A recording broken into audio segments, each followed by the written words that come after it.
আবরার নামের একটা ছোট ছেলে খাবারের অভাবে ক্ষুধার জ্বালায় তার ছোট বোনকে নিয়ে গাছের নিচে বসে আছে।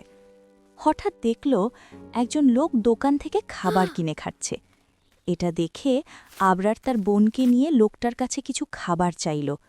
লোকটা খুবই নির্দয় ও পাষণ্ড ছিল, তার কোনো মায়া হল না, বরং লোকটি তাদেরকে গায়ে হাত তুলল এবং সেখান থেকে তাড়িয়ে দিল।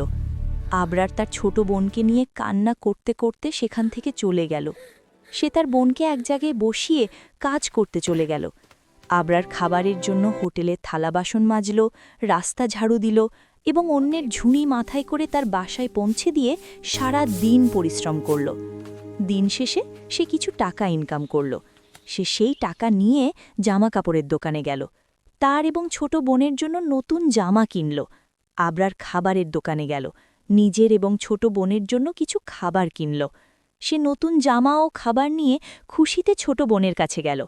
ছোট বোন হাতে খাবার দেখে অনেক খুশি হল। তারা দুজনে আনন্দ করে খুশি মনে খাবার খেল এবং নতুন পোশাক পরল।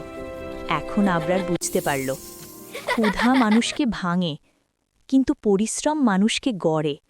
ভালোবাসাই সবচেয়ে বড় সম্পদ।